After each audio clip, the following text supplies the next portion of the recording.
Hello dear students, फिर से स्वागत है आप सभी का हमारे चैनल पर। आप सभी को राधे राधे, जय श्री कृष्णा। जैसा कि आप सभी जानते हैं, हमारी नवोदय प्रवेश परीक्षा की क्लासेस चल रही हैं 2027 के लिए और हमारा टॉपिक चल रहा है fundamental operations on whole numbers, पूर्ण संख्याओं पर मौलिक क्रियाएं। हमारी क्लास दोनों भाषाओं में होती है और ये है हमारी क्लास नंबर 4, जिसमें आज मैं कुछ आपको क्वेश्चंस करवाऊंगी। ये जो fundamental operation on whole numbers वाला टॉपिक है, इसका कंटेंट मैं आपको समझा चुकी हूं। आज उस कंटेंट के बाद हम कुछ क्वेश्चंस हल करेंगे। जैसे कि पहला क्वेश्चन है हमारा, जब -1 को स्वयं से 100 बार गुणा किया जाता है इस तरीके से, तो गुणनफल क्या होगा? When -1 is multiplied by itself 100 times, the product is क्या होगा? कितनी बार गुणा करना है? 100 बार। 100 क्या है हमारा? सम, इवन। अगर इवन बार गुणा करनी है तो आंसर इवन ही आएगा। और जब हम 1 की गुणा 1 में करेंगे तो वो 1 ही रहेगा, चाहे कितनी बार भी कर दें। तो -1 की गुणा हम कितनी बार भी कर लें, अगर इवन बार है तो इवन ही आंसर आएगा। अगर ये बोलता है 101 बार गुणा करे तो -1 आंसर आता, लेकिन इसने क्या बोला है? 100 बार, मतलब इवन, सम हो गया, तो हमारा आंसर आएगा 1। Any problem? वीडियो अच्छी लग रही हो तो लाइक शेयर सब्सक्राइब जरूर कर लें। और हम चलते हैं क्वेश्चन नंबर 2 पर। एक दुकान है, 5 सेब का पैकेट 25 रुपए में बेच रहा है। 5 सेब का पैकेट है, इसके अंदर 5 सेब हैं। और अगर कोई एक सेब लेता है, मतलब अलग अलग करके लेता है, तो वो एक सेब 6 रुपए का है। ठीक है, मतलब अगर 5 सेब 25 रुपए के, अगर पूरा पैकेट ले रहा है तो हमें 5 रुपए का सेब पड़ेगा, लेकिन अगर अलग से एक सेब ले रहा है तो वो 6 रुपए का देगा। ठीक है, यदि एक महिला 27 सेब खरीदती है, 27 सेब खरीदती है, तो उसे कितने रुपए देने होंगे? 27 सेब खरीदे भाई उसने, मतलब पहले 5 का पैकेट खरीदा, फिर 5 का कितने हो गए? 25 हो गए। ठीक है, 5 और 5 10, 5 15, 5 20, 5 25 सेब हो गए। ठीक है, तो मतलब 5 सेब का पैकेट 25 रुपए का, 5 सेब का पैकेट 25 रुपए का। ठीक है, ये सब 25-25 रुपए के खरीदे इसने, लेकिन उसने 2 सेब और खरीदे। अभी 27 सेब खरीदे ना, 2 सेब और खरीदे अलग से, लेकिन ये जो सेब पड़े उसे, ये पड़े उसे 6-6 रुपए के। तो जोड़ लो, 25 25 50, ठीक है, 100 और 25 125 और 12 137। समझ गए कैसे किया? उसने 27 सेब खरीदे, तो हमने 5-5 का पैकेट अलग कर लिया। अब 5 जो पैकेट है सेब का, वो 25 रुपए का है, और उसने ऐसे 5 पैकेट खरीदे हैं 5-5 के हिसाब से, तो 25 पंजे 125, और 2 सेब उसने अलग से खरीदे हैं, मतलब 12 रुपए के अलग से खरीदे हैं, तो 137 हमारा आंसर होगा। Any problem? क्वेश्चन नंबर 3 देखिए, 0 3 6 8 और 9 अंकों का प्रयोग करके उससे बनने वाली सबसे बड़ी और सबसे छोटी 5 अंकों की संख्या का अंतर ज्ञात करना है। If difference between the highest and lowest 5 digit number using 3 0 6 8 and 9 digit, each digit used once, मतलब हम एक ही बार यूज कर सकते हैं एक नंबर को। तो पहले हम बड़ी संख्या बना लेते हैं 5 अंकों की इनसे, और अब बनानी है छोटी संख्या।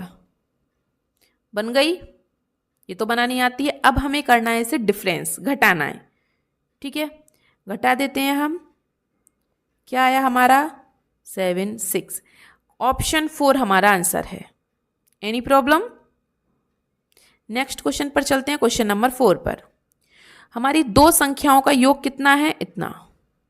यदि एक संख्या दूसरी संख्या से इतनी अधिक है, मतलब ये डिफरेंस हो गया, तो बड़ी संख्या ज्ञात करनी है। अच्छा, एक संख्या मान ली मैंने x है, और दूसरी संख्या मान ली मैंने इतनी है।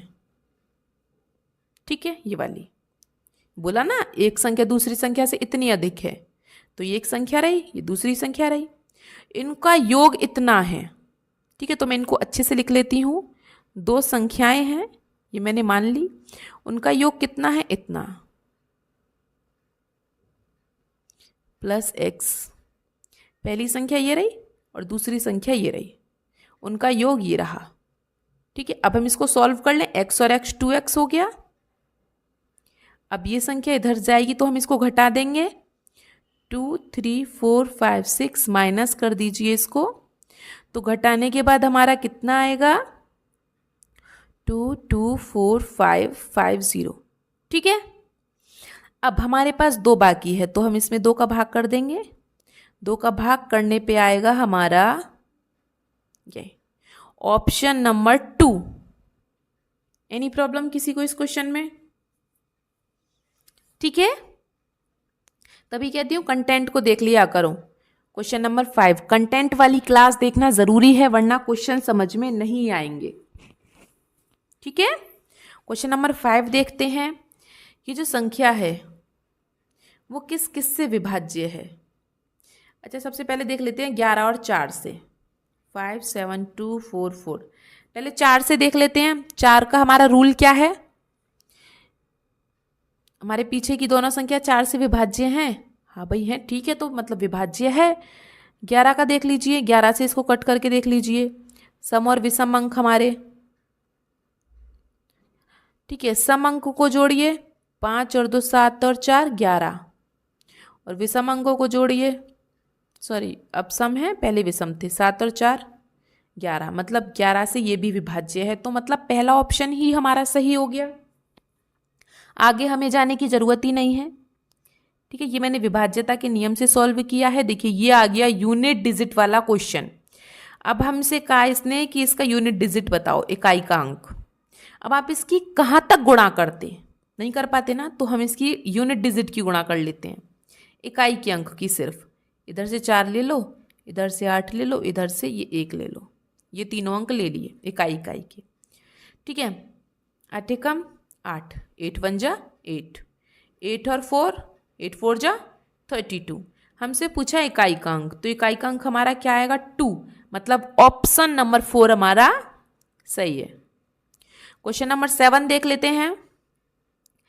5 अंकों की सबसे बड़ी संख्या कौन सी है जो 8 से विभाजित है? The greatest number of 5 digit exactly divisible by 8। 5 अंकों की तो ये सारी संख्याएं हैं, लेकिन पता कैसे चलेगा 8 से डिवाइड कौन सी? अब सबको तो डिवाइड करके नहीं देख सकते, है ना। तो 8 का हमारा रूल क्या था कि सभी अंक 8, क्वेश्चन नंबर 7 है ना, हाँ, तो जो हमारे अंतिम अंक हैं उनको भाग करके देख लेते हैं, अंतिम 3 अंकों को। अच्छा, उसमें यह भी था कि अंतिम 3 अंक 0 हो तो वो 8 से विभाज्य है, लेकिन इसमें अंतिम अंक 4 हैं 0 के, तो ये दोनों तो है ही नहीं। ठीक है, अब इनके अंतिम 3 अंकों को हम डिवाइड करके देख लेते हैं। पहले इसका देख लेते हैं, 992 को डिवाइड करके देख लेते हैं 8 से। ठीक है, 8 32, तो 8 से ये तीनों अंक डिवाइड हो गए, तो मतलब ये पूरी संख्या भी डिवाइडेड है, मतलब ऑप्शन 1 ही हमारा सही है। ठीक है, क्वेश्चन नंबर 8 देख लेते हैं। निम्न में से कौन सी संख्या 9 से विभाजित है? अच्छा, 9 का रूल क्या है कि सभी अंकों का जो योग है वो 9 से विभाज्य हो जाए। अच्छा, पहले सब इनको जोड़ लेते हैं। 2 और 7 9, 9 और 5 14, 14 और 6 20। क्या 20 9 से विभाजित है? नहीं, तो हटा दीजिए। दूसरा देखिए, 1 और 8 9, 9 और 3 12, 12 और 6 18। क्या ये 9 से विभाजित है? हाँ है, तो मतलब हमारा ऑप्शन 2 सही है। ठीक है, नेक्स्ट क्वेश्चन पर चलते हैं। क्वेश्चन नंबर 9, किसी संख्या को 9 से भाग देने पर भागफल 12 शेषफल 7 प्राप्त होता है, वह संख्या ज्ञात कीजिए। इसका मैंने आपको जब कंटेंट बताया था तो उसमें मैंने इसका फॉर्मूला भी बताया था आपको। हम किससे भाग दे रहे हैं? 9 से। भागफल क्या आया? 12, और रिमाइंडर क्या है हमारा? 7। 12 की 9 में गुणा कीजिए 108, और रिमाइंडर को हम जोड़ देते हैं, कितना आएगा हमारा? 115। ऑप्शन 3 हमारा सही है। ठीक है, चलो लास्ट क्वेश्चन है आज का हमारा, क्वेश्चन नंबर 10। 14 और 77 के बीच 7 के कितने गुणज हैं? The multiple of between 7 between 14 and 77 is. ठीक है, हमारे एक तरफ है 14, एक तरफ है 77, इसके बीच 7 के गुणज कितने हैं? मतलब 7 का टेबल आप पढ़ सकते हो जिसमें 7 का भाग चला जाए। जैसे 7 के टेबल में 14 आता है, 7 दूनी 14 होते हैं, 7 × 21, 28, 35, 42, 49, 56, ठीक है। इसके बाद हम यहाँ नीचे लिख लेते हैं 63, 70, उसके बाद 77 खुद ही आ जाएगा। तो इनके बीच के कितने आ गए? 1 2 3 4 5 6 7 8, मतलब 8 मल्टीपल हैं हमारे पास, ठीक है। Any problem? देखो मैं पहले कंटेंट करवाती हूँ, उसके बाद क्वेश्चंस करवाती हूँ। अगर आपको फिर भी किसी क्वेश्चन में कोई प्रॉब्लम होती है तो आप मुझसे कमेंट बॉक्स में पूछ सकते हैं। ज़रूरी नहीं है कि यही क्वेश्चन पूछें। आप किसी बुक में से तैयारी कर रहे हो, अपनी प्रैक्टिस कर रहे हो किसी बुक में से, तो आप उसमें से भी मुझसे पूछ सकते हैं। अगर आपको कोई क्वेश्चन नहीं आता है, आप मुझे उसे कमेंट बॉक्स में लिखें, मैं आपको उसका आंसर दे दूंगी, ठीक है। तो अब चलेगा हमारा टॉपिक 3। तब तक के लिए आपका दिन शुभ हो। Have a nice day and thank you. और वीडियो को लाइक शेयर सब्सक्राइब ज़रूर करते रहिए। आपका दिन शुभ हो।